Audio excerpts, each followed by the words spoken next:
Okay, welcome everyone. My name is Stuart Glover. I'm the Government Relations Manager here at the APA, and it's great to see so many people enrolling today, more than 100 people, for this special teaser session for BookUp about accessibility, the accessibility landscape for publishing in Australia.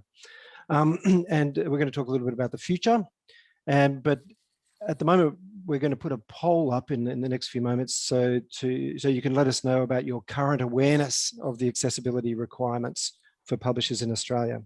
As I said, this is a taster event for the upcoming BookUp conference, which will take place in Sydney on the 27th of April, which you can purchase tickets for either the in-person or the online version of that, if you want to take advantage of a ScoMo half-price airfare and come to Sydney. And that will be happening the day before the ARBIA Awards. This BookUp is of course supported by the Copyright Agency Cultural Fund, and this year we're looking a lot at the futures, publishing futures, with sessions on content, data, market changes, and of course inclusivity, which is our sort of why we're meeting today. But ahead of our discussion, I've got some housekeeping. Attendees, those of you who are watching from elsewhere, you're in view-only mode. So you're muted and your camera's off, so feel free to eat your lunch or gesticulate wildly, and we'll never know. We have live captioning for today's session, so click on the CC button in the toolbar to view those captions, and we'll also pop up a link in a separate browser window in the chat. If you have any problems, please let us know in the chat function, and Andrew Brown, who's put this whole event together, will do his best to assist. And just to let you know, after our two speakers today, we'll have a kind of Q&A time. So please use the Q&A function at the bottom of the screen to ask questions of our panelists, and we'll do our best to get through these questions at the end. Before we begin, some appropriate acknowledgements to the traditional custodians and storytellers of the lands on which we're recording and which you're watching. Here in Sydney, that's the Gadigal people of the Eora Nation, and we also pay our respects to their elders in their community.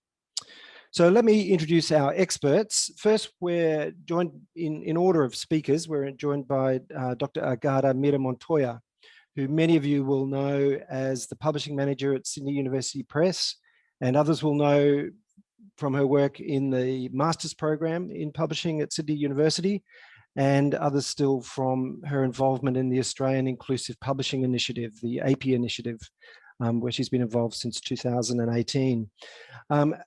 Agata last year undertook 2 research studies, which will probably form the basis of a lot of things she's going to talk about today, which are about the issues that publishers face in producing accessible books and the challenges of the conversion of print into accessible formats. So welcome, Agata. And our second panel is Mr. Greg Alchin. Greg is a long-standing AP member as well, an award-winning inclusive design consultant. In fact, if you look at Greg's email sign-off, he calls himself an inclusioneer, but he's also an author, an educator, a disability advocate with over 30 years experience in the field. And most recently, Greg's been working with the New South Wales Department of Education and other school systems on the implementation of accessibility requirements for digital books and textbooks that are expected to roll out across Australia this year and next year. So welcome to Greg. But now I'll pass you over to Agata, who will take us through the landscape. Thank you very much, Stuart. Thank you. Thank you all for joining this webinar on the future of inclusive publishing. And just before I get started, I'll quickly share my screen. I do have a handful of slides. Okay.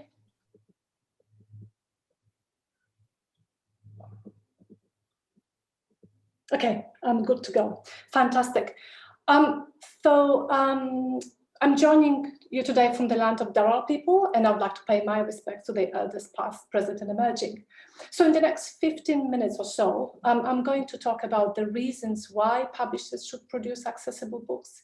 I'll report on the key findings from my research project, share a few insights from our experiences with accessibility implementation at Sydney University Press, and finish with some suggestions of how publishers can get started.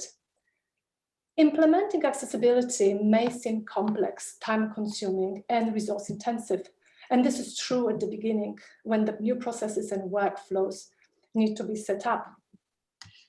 So I'm going to start my talk with the why. Why is it important and necessary to implement accessibility into our publishing workflows and ideally publish books that are born accessible? The interest in accessibility in the publishing industry is part of a broader accessibility revolution, which has been sweeping many industries, fields, and the society in general, and transforming the way things are done. Its genesis is closely connected with the cultural and societal revolution created by the Universal Declaration of Human Rights, the adoption of UN Convention on the Rights of Persons with Disabilities, and the transformations caused by digital technologies. We can do so much more these days. We produce and read eBooks, which are inherently more accessible. We use digital workflows, and we have inbuilt accessibility features in mainstream devices and assistive technologies to help translate the written content into audio and tactile formats. There are three clear imperatives for publishers to engage with the production of accessible books: social, legal, and business. So let's talk about social first. Persons with disabilities have the fundamental human right to read published information. But according to the World Blind Union, less than 10% of published works are available in accessible formats. This global book famine affects the opportunities for learning, participating in the social and economic life of society, and leading a balanced life. And we as publishers have a moral obligation to change that. From the legal perspective, the trends in policy and legislation make it clear that producing books in accessible formats will shortly be required of all publishers, and Greg is going to talk about this topic in more detail. And finally, let's talk about business.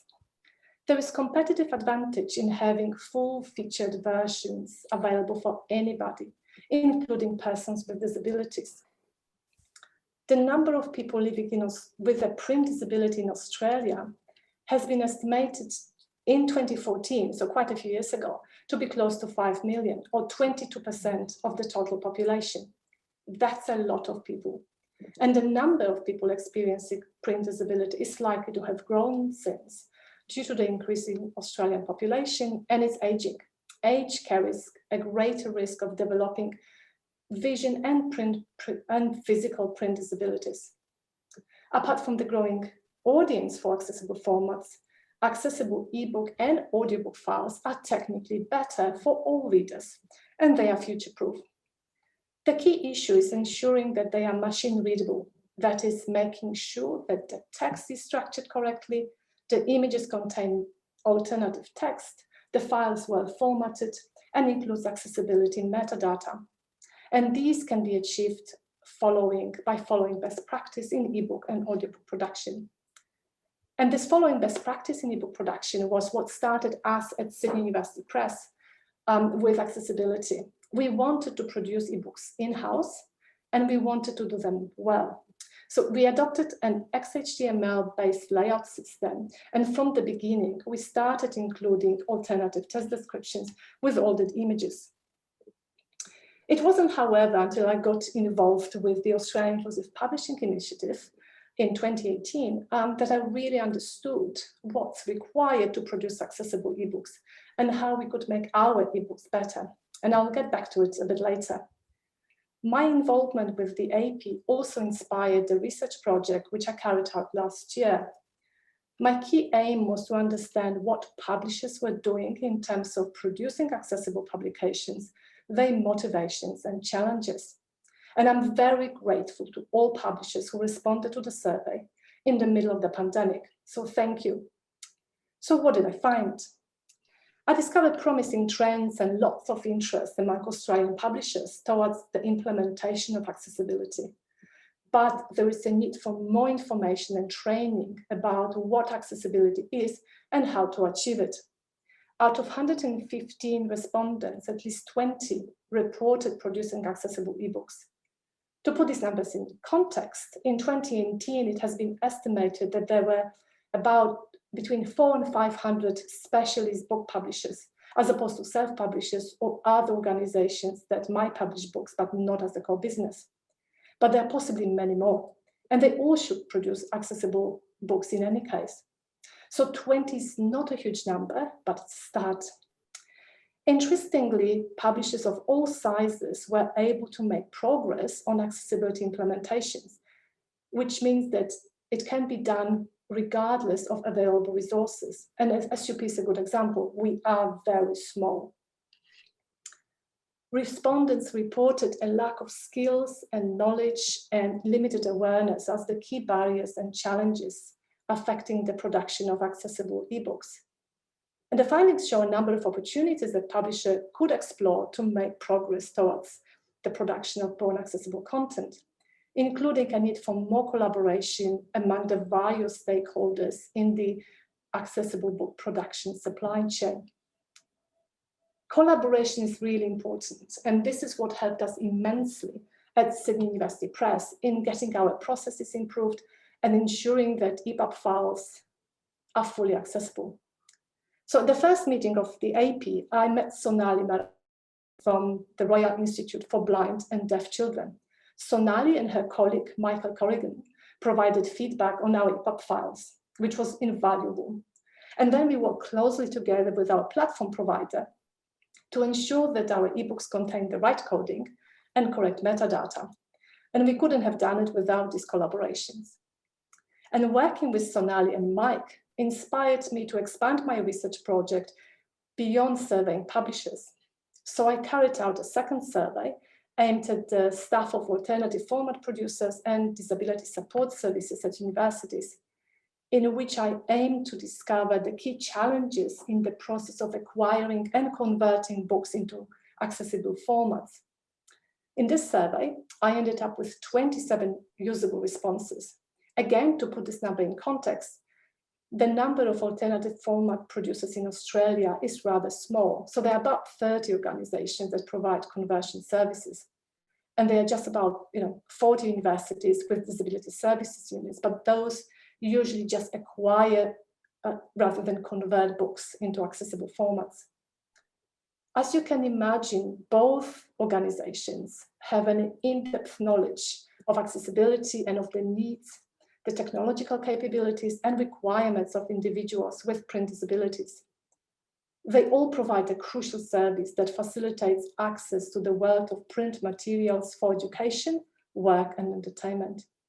And despite the important social role that those organizations play, they lack sufficient funding, resourcing, and staffing, which affects their capacity and the consistency of the services they provide. So what I was really curious to know is how long it takes to convert a book into accessible formats.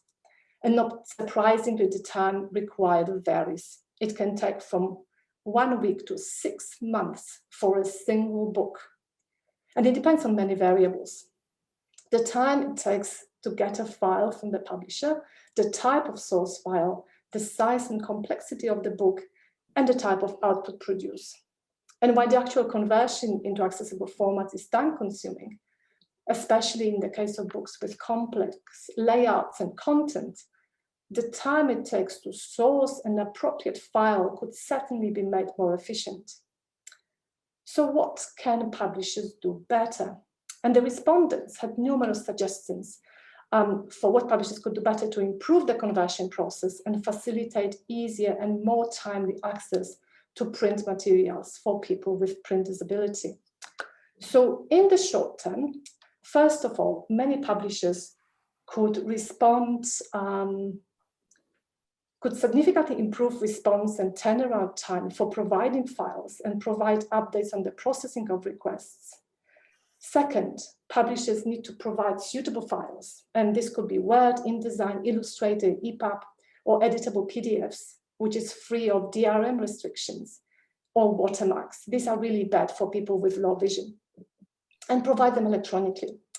So sending a CD-ROM with the file via Australia Post in the middle of the pandemic takes a long time and is truly anachronistic. Third, publishers should have a clearly defined and accessible policy and procedure for requesting content on the website. Now I just need to close, I don't know whether you can see, anyway. Now in the long term, hang on a sec, I just need to close this. Can you see the host sharing poll results on your screen? Sorry, mate? Can you share the sharing poll results on your screen? Yeah, I'm still seeing it. Do you want me to close it? Yes, can you close it? Thank you. Perfect. Thank you very much. So this is the short term. In the long term, publishers ideally should produce broad accessible publications themselves. And by that, I mean accessible ebooks and audiobooks, if you are producing those. To ensure that ebooks are truly broad accessible requires embedding accessibility in the whole publishing workflow and embracing the idea of inclusive publishing. Born accessible publications have accessibility built in at the point of creation, that is at the commissioning stage. At SUP, we actually change our contracts and require our authors to provide alternative text descriptions with the images. It doesn't always happen, but often it does. And then we edit those as part of the publishing process. We made the most of technology so that the files are machine readable and contain all the necessary coding, including ARIA. Our ebook files also include accessibility metadata, and finally, we test them using Ace by Daisy app.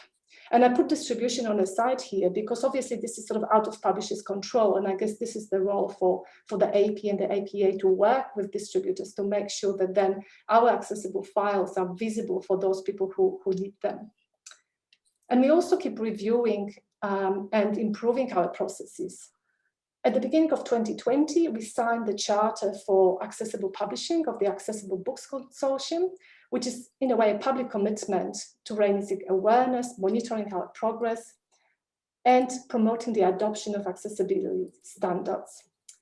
Implementing accessibility is an ongoing journey as technology changes and also the accessibility requirements change alongside.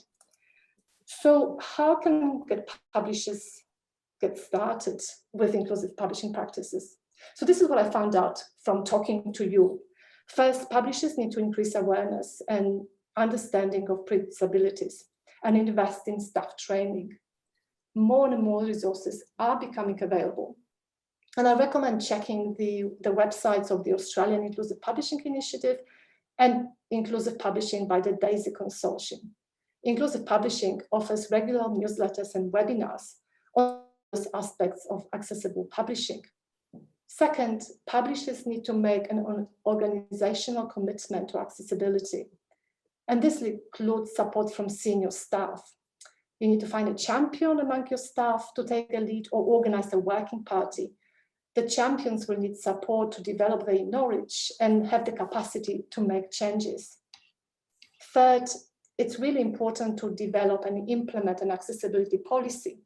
And this will ensure the implementation of accessibility across the whole company. And I'm not just talking about ebooks. We need to make sure that our websites are accessible as well as our social media.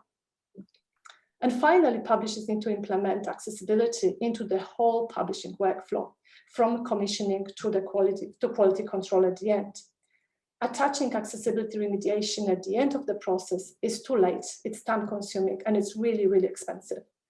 And if outsourcing, publishers need to develop clear vendor guidelines and requirements about accessibility implementation. And as I mentioned before, we were able to improve the formatting of our ebooks at SUP thanks to the support of our platform providers. So they are happy to work with you. To sum up, the findings from my preliminary research show that there is a huge opportunity for publishers and disability organizations to work more closely together to make the conversion process easier and more efficient in the short term by providing editable source files in a timely manner, and make some of it obsolete in the longer term by producing born accessible publications. So publishers should produce accessible ebooks, and if they produce audiobooks, they should make those accessible too. leaving the disability organizations to focus on more complex accessibility conversion projects, such as Braille, transcription, or production of tactile diagrams. So where from here? And I'm just about to finish. Well, I'm happy to report that I have embedded accessibility in the unit of book design and production that I have been teaching for the last 5 years as part of the Masters of Publishing at the University of Sydney, to make sure that the new generations of publishing professionals have the appropriate knowledge and skills. Now, last year, the Institute of Professional Editors established the Accessibility Initiative Working Party, and we are working on researching and developing guidelines and training for editors and writers on how to ensure that books published in Australia are accessible to readers with a print disability. Now, at SUP, we are currently working with our platform provider on improving the accessibility of our PDF files, which we distribute to academic libraries. And no, PDFs are not great, but they rule in academic publishing. So we need to make sure that they are the best they can possibly be. And finally, I also have plans to continue with my research into accessibility and inclusive publishing in general. And I will share my findings broadly via the APA, the AP, and the inclusive publishing websites and newsletters. And I guess if you have any questions or suggestions, here's my address, please get in touch. And here's some, just want to thank all the people that helped me with my research project. Thank you so much. Agata, thank you so much for that overview. And I'm sort of taking away the importance of building accessibility into the whole process, and also the fact that we, as an industry, we're beginning to respond to that need with training and resources. But we might get on to what that actually looks like. Interestingly, the Q&A poll that we put up, 63% of people said they don't know very much. So there is a definite information deficit that people are experiencing, and but 22% said they're pretty familiar. So there's obviously some change and take up of new skills. But I might now hand over to Greg. Thank you, Stuart. I'll just share my screen now and jump across. Thank you, everybody. I'll just, I'm now with the Department of Education, so I also spend some time as the specialist on disability employment and inclusion in the organisation, and I'm an independent consultant who works across places such as United Nations, Apple and Microsoft, and a range of things. What I'd like to do before I start, like everybody, is in that spirit of reconciliation, I'd like to acknowledge the traditional custodians of country throughout Australia and their connection to land, sea and community. And I pay my respects to Aboriginal elders past, present and emerging, and extend that respect to all Aboriginal and Torres Strait Islander peoples today. And I'm up here in Orange, so I'm up here in Wiradjuri country. Very, very nice. You can see from my background all the autumn colours starting to come into the trees. The bottom line is we all want everyone reading. And problem that we have, though, is the decisions that we make as book designers and publishers is that we control who can and can't read. Our mindsets and our methods and our tools raise or remove barriers that shape the ability of people to read. And that's the thing. What we want to do is remove those barriers so that we can improve that for everybody, but also change our market. Now, the poor decisions that we make at times, some do it really well, others have got a journey to go on. About 55% of the population can use a digital book or any digital information without any problem.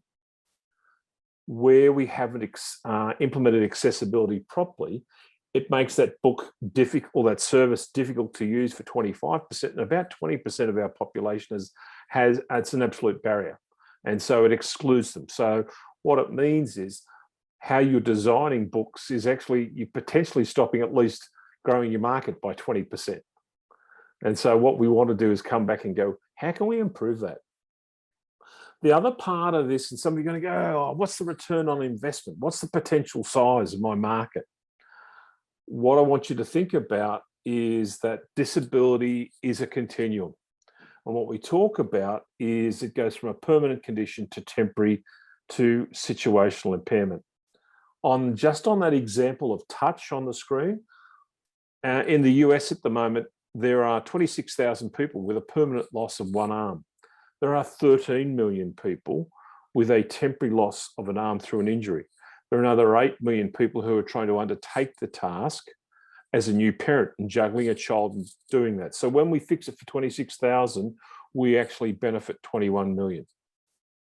And that's a huge piece. So the same from a sight, a hearing, and speech. There's research behind this. The benefits for designing for everyone by the Centre for Inclusive Design. It was a report that was done with the PricewaterhouseCoopers. They show that there is a 3 to 4 times increase in market share when we build in accessibility. And that's something that we all want to be able to do, is reach a larger market. So accessibility is essential for people with a permanent disability, but it is useful for people with a temporary and situational. In other words, everybody benefits from good accessible design. The other thing, and Agata's talked about this a bit here, what we're looking at is this push for equal access to information and services. And I'm using that term fairly particularly because that's what's used in the Disability Discrimination Act. We talk about equal access to goods, information and services. We've had that since 1992. We then have also had it in 2006 with the UN Convention on Rights for People with Disabilities. And in 2009, the Australian Human Rights Commission said, well, look, hey, if it's digital, what we're defining as something that meets equal access, it has to meet the World Wide Web Consortium's web content accessibility guidelines. And you're going to go, yeah, but that mentions web content accessibility guidelines. We go, what does that mean for a piece of software or a digital book? The guidelines are badly named. They're technology neutral and can apply from anything from a Word document to a PDF, to a piece of software, to a website. That's our international digital building code that we all rely on. It's what we define accessibility by, it's what we measure it by. And it's not just in Australia, I do say international, it's an ISO standard, and it's used in Europe, it's used in America, it's used all around the world. Things started to increase. In 2016, yes, there was the adoption of that Marrakesh Treaty, and that's where the AIPI, our AP group, came from, because it was trying to respond to the low level of accessibility books. Now, that also created an interesting dilemma for yourselves as publishers, because you're going, it'll also improve the capability for owners of that book to format shift, which then caused some issues for you from a copyright perspective, where you go, okay, the best solution is, as we've been saying, create an accessible book. What has also happened at that same time was Australia adopted the European standard for adding accessibility requirements in the procurement of ICT. And by ICT, I mean anything that's got ones and zeros. New South Wales adopted that legislation right across government in 2018, and in 2020, Australia updated its version of the procurement standard to align with the current version of WCAG. And that's an ongoing process. So later this year, there'll be a new version of WCAG coming out, and the Australian Standard on Procurement will update to match that. And all of these have to do with the demand for equal access. So we've got the design guidelines. We know how to measure it. Now, that new procurement standard also gave us standards for buying against across all layers of government. So what does it cover? From a publisher's perspective, what it does, because as I said, it covers everything from that has ones and zeros in it, but it does cover your digital books, it covers audio books, it covers your aggregators like your Oliver and your Overdrives and your Wheelers systems. It also means any of your apps, specific apps, also websites and software. Anything that's in there, people can add in their procurement process, look, it's got to meet this standard. Now, in meeting those standards, a lot of our response previously has been to PDFs. So PDFs still have a role, but as a book format, they still have their place when you're doing all your work with print, also have a role to play in storage, but they don't have a place in 21st century. The reason I say that is the Human Rights Commission also has come out originally in 2012, but again in 2014, that PDFs don't provide equal access when you use them on mobiles and tablets. And their recommendation is don't publish to PDFs, don't distribute in that way, because it doesn't meet accessibility standards, because it's to do with the software, and Adobe's aware of that, as are the manufacturers. But in the end, they're saying, just don't do it. You've got to move to a different format. All of this has had an impact on students. And so what we've seen is that students with disability have had delayed access to education. So it impacts on the disability standards for education. It's also meant that we've had to use in New South Wales specialist services. We've had to divert some of those services to fix up the issues with the books. And what we've also seen is that the Education Minister has received complaints that are increasing about getting equal access to an education and equal access to those services. And so the minister's been going, okay, how do we change this? We've got to do this differently. And so the conversations come about. Yes, we know about the disability standards now, UN, and the rights for those kids to have an access to education. We're now going, well, we need to change how we buy, and we need to use that standard. And so that's where it's come about.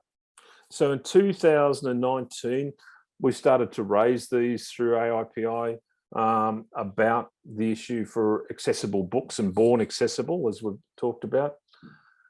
In 2020, we flagged that we were going to be, late 2020, we flagged that the Department of Education was going to start to implement this. And so that's what we've started to do now in 2021. We've been taking a document around to principals. We've also been consulting with Catholic Education and the independent schools about joining with us on that process, as we have with some colleagues in other states. But they're the main ones in New South Wales to go, well, look, we don't buy a car that's not built to standard. We don't fly in planes that aren't built to standard. We're now saying with digital products, we won't buy them if they're not built to a standard. And so we're doing that with e-learning training. We're doing that now. It's not just digital books, but it's going across a whole range of areas. What does it mean for you as a publisher? What it means is the book format that we're using is EPUB 3. It's an international standard. And we've got to remember that the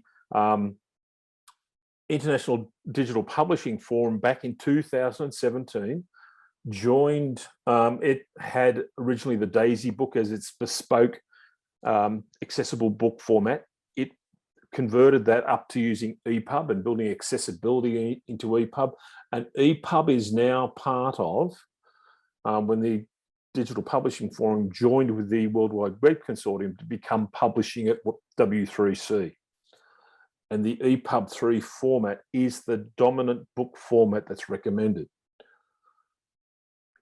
It's essentially built on the WCAG standards. It's just got some extra features.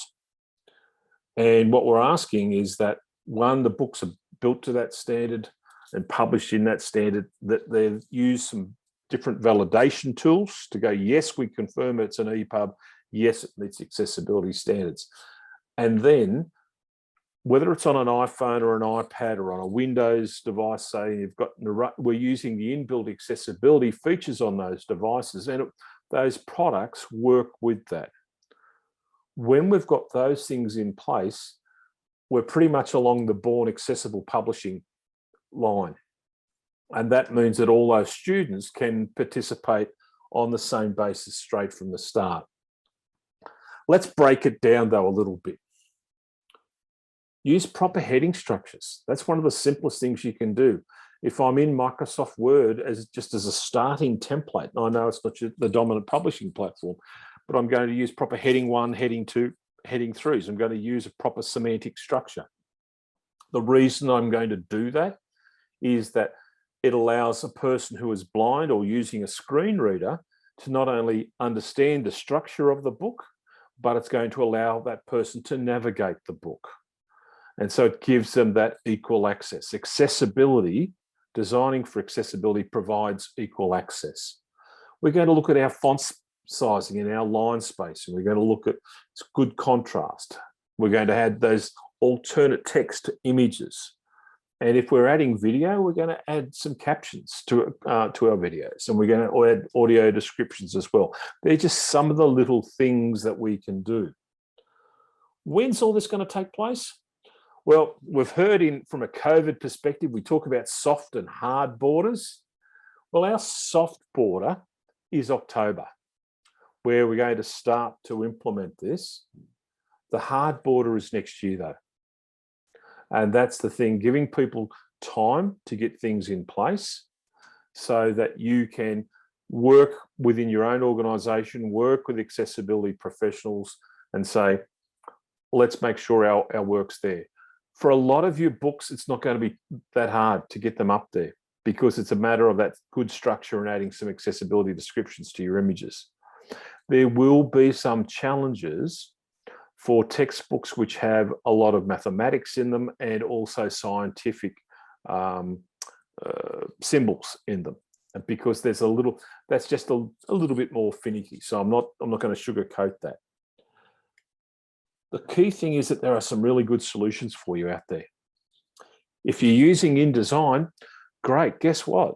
InDesign has, rather than going, it's kind of like a swipe left, swipe right, rather than choosing to publish as a PDF, I'm going to choose the other option and go publish as an EPUB. I could do it in a little product called Juto. I can do it in standalone products like Cotterby. I can use an online EPUB creation tool like O'Reilly's or Pressbooks, Apple's Pages, PubCoder. There's a stack of different ones. There's even one that the DAISY consortium have put out called Word to EPUB. It's a free plugin for Microsoft Word documents for those of you who might be using a Word as your main publishing format. It just gives you that extra functionality. Earlier on, we talked about validation. You can validate or test and confirm your colors that you're using to give good, strong contrast using a free tool like Color Contrast Analyzer. You can confirm that your EPUB is a real EPUB by using the free EPUB checker, using ACE by DAISY as a tool to actually, or it'll automate. You can just throw the EPUB at it and it will quickly check whether there are any accessibility errors or not. You can then use their next tool called ACE Smart, which allows you to go through it with greater granularity. It's a manual checker, but it's really, really good. Bottom line is all of those 4 tools are free. And so along the way, there are things you can do. And of course, our AIPI guides, like we've got our Inclusive Publishing Australia, that introductory guide, we've talked about accessibility right through all the different parts of the workflow. The key thing is, yes, it's a learning journey for all of us. The bottom line is, if doing it right is going to grow market share. And that's the thing, because we've talked about how many people for whom print is a disability, but also we've got people for whom print in Australia, 39% of the population has less than functional literacy skills. A good accessible book can be automatically read to people.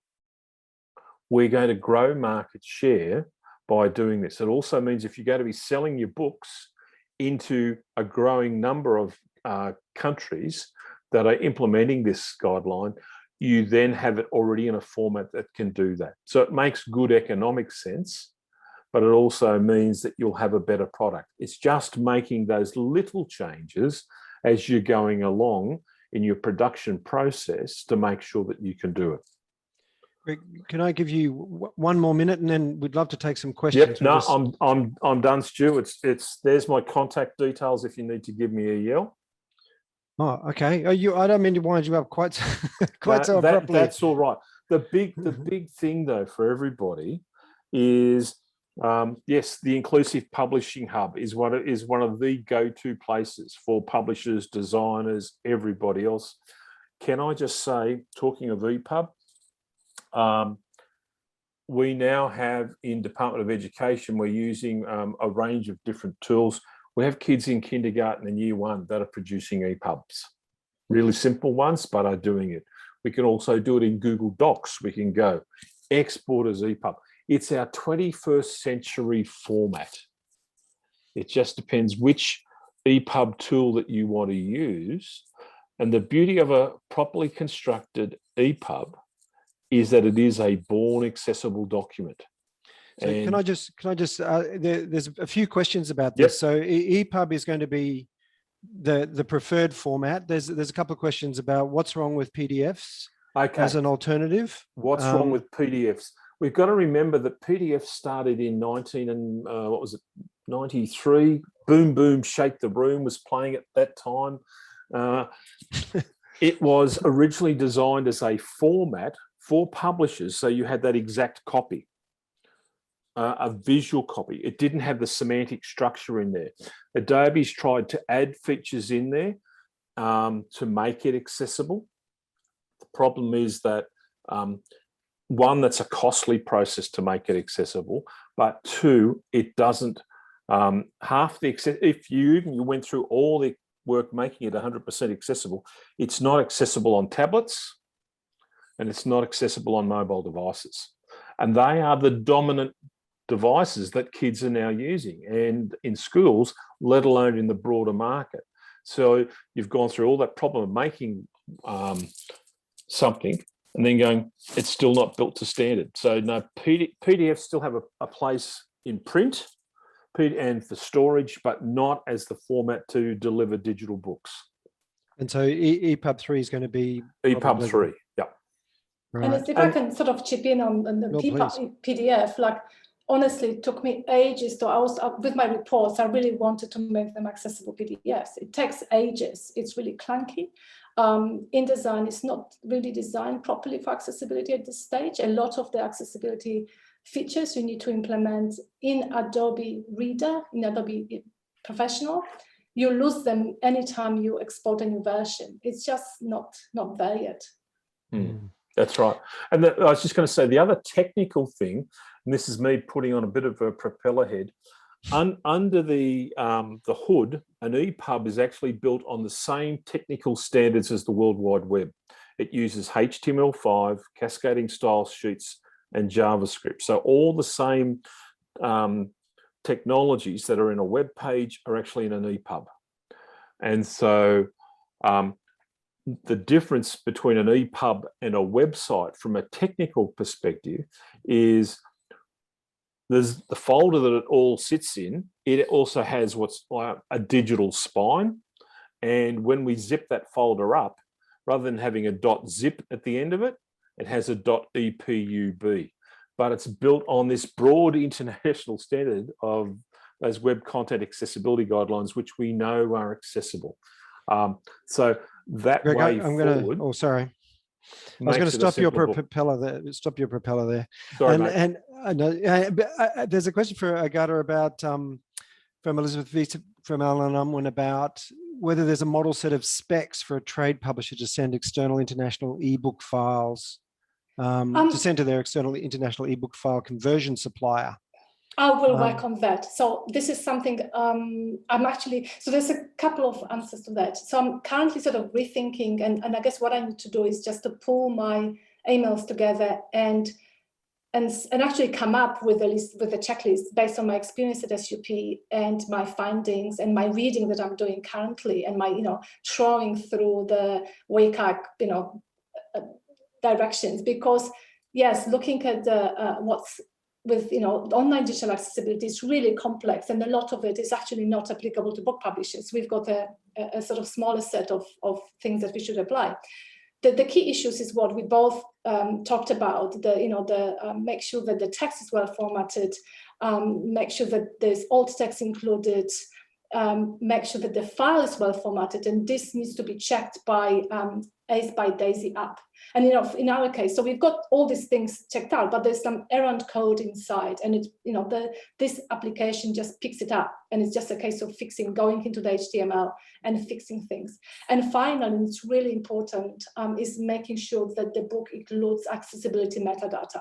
And this is one of the things that was a key issue for us, because I was doing this alt text and stuff, but I didn't know that the file has to have accessibility metadata as well. So that's sort of the technical side. Now, as part of this working party at iPad, we are actually thinking of looking at providing guidelines and specific lists from the editorial perspective.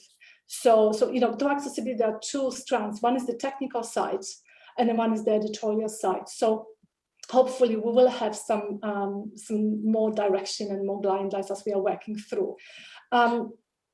So yeah, that's where we are at. But I'll keep thinking. Agata, there's a few questions about training. Yes. What's available now, and what would you recommend, and what does the APA need to do? Those kinds of things. Yeah, so there is not much. So the best info is on Inclusive Publishing website that's coming out. I don't know whether they're based in Canada or London, or they have really good webinars and newsletters and stuff like this. In terms of inclusive accessible training in Australia, the Vision Australia runs courses, but they are sort of focused on Word and PDF accessibility, and some of the stuff is relevant, but not all of it. So we really need, and web accessibility, again, it's very technical, and some of the stuff is by all means relevant, and Greg was talking about it. EPUB file is effectively a website zipped up. So a lot of it is relevant, but it's, again, not we need something more specific for book publishers, and I guess this is what hopefully we will develop. The other thing that's going on at the moment is the Roundtable is currently working on guidelines for alt text. So hopefully this will be released soon. And again, this will be a huge help, because drafting descriptions for images is complex. And again, there was a handful of webinars by Inclusive Publishing that are really great. There's a handful of websites that are providing some tips, and you can sort of learn a little bit and also see examples. But I think this is the sort of one of the key issues that's really time consuming in terms of making a book accessible, especially if it's illustrated, because text-based, we don't need to worry about it. So yeah, so that's all at the moment. So there's not much. Okay, Greg, we've had a couple of questions about the rollout of the procurement standards for education departments in other states. Do you have any kind of inside information about that? Look, I know that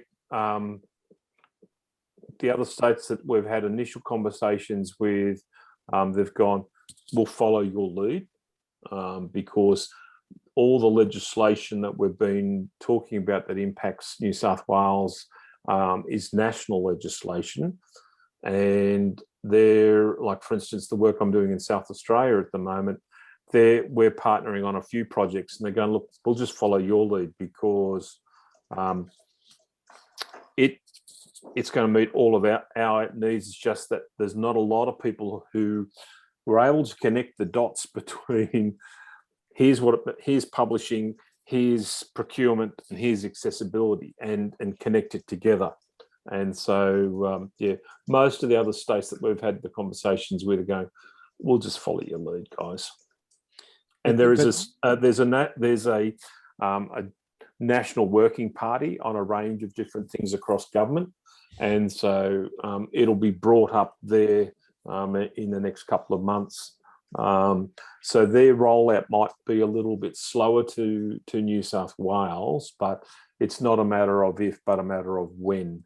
And are there ways that publishers, are there communiques or anything from that working party that people can plug into? I'm hoping to get some for you. The main one here is about as they adopt stuff, I'll send any, and I've got access to it, Stu. I'll make sure that you get a copy of that. The biggest thing is that it's not just in education. This also comes across to any government library, any institution, because well, all organisations are covered under the Disability Discrimination Act, but particularly government organisations have a higher level of compliance on this. And so there've been some discussions with, through the work we've been doing with Catholic Education, and some of the librarians there are not only a member of school librarian associations, they're part of the National Librarians Association. They're going, oh, we need to take this up there as well. And so the genie's out of the bottle on it. And I suppose what it's about is what we're saying to people is, look, we're moving to there. Let's have a soft / hard border, and that even what we can do on some of those pieces is go, look, we might have a range of publications that quickly and easily to get to that format. The next thing will be, look, we haven't quite got it there. Can you have this copy? We will then, within X amount of months, have a copy to you, because we know where there's some big changes. But what we want to do is make sure that there is that it actually happens. Not saying that this has happened in the book publishing area, but with other software vendors, the checks, we've been promised the checks in the mail, and that's where putting in those clear business requirements in the procurement process then gives us redress if something's not coming up to that standard. Okay, that's great. Agata, we're running out of time. Did you have anything to add about any of the other questions or things that Greg was talking about? Just sort of looking whether I could answer some online in terms of a Rachel library vendor. So this is part of this bigger picture. So accessibility is not just for publishers to solve. So we need to also talk to bookshops, right, online bookshops and library vendors, absolutely. So, it's the next stage. So we need to do our bit to make sure that our files have got all the accessibility inbuilt. But at the same time, we should make sure that the library vendors and bookshops have got it sorted. So that's that. And they are, and also libraries, they, to promote accessible books as well. Yeah. So that's this question. Now, I just want to quickly mention, I posted a book to a link to the company that we've worked with at SUP since 2013. They're called Infogrid Pacific. They're based in India and New Zealand. And they've been absolutely marvelous to work with. And seriously, I wouldn't be here without, they basically adjusted their platform and added all the coding that I ever wanted. And now, and we didn't pay for that. That's another thing, that this was just a collaborative process that I say, this needs to, we need to do that. And they go away and do it. And then obviously we are not the only customer. So then they roll out this system to all the other customers. But it benefits all. So, yeah. And I'm at the moment checking the PDF that they are producing. So we produce PDFs up to the same system.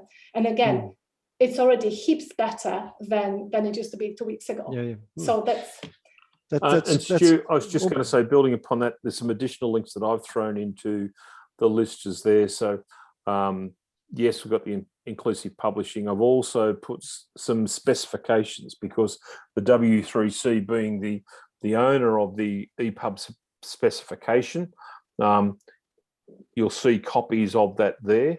But again, back to the inclusive publishing hub, that's the industry hub that I would, between those two, I'd be certainly looking at. And there's some great resources. And I'd also say, depending upon the size of your organisation, what's the tool that you're using to create your books with? I know some are using InDesign, some are using a range of other products.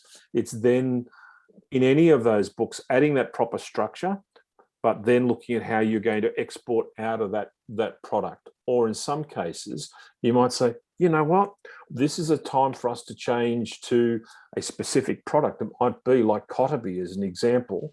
which a range of the universities and Pearson's and other places use, because you can look for $140 a license, just on a single license. That's going to give me a quick, better return on what I need to do. And you're just working in plain text. You're not having to get in there and be a web coder. Okay, that's the most really important thing. In all of these tools, you're not having to be a web coder, but you're having to learn about what are little things I can do that can make my book available to everybody. Greg, I think that's the greatest thing I've learned today, is that I don't have to become a web coder. Yep. But actually, thank you both for an incredibly rich discussion. We're going to try and take the many unanswered questions and the links that we have, and links to the AP resources and the other inclusive publishing sites, and do a wrap up. Thank you to Agata and Greg for your contributions today. It's been fabulous.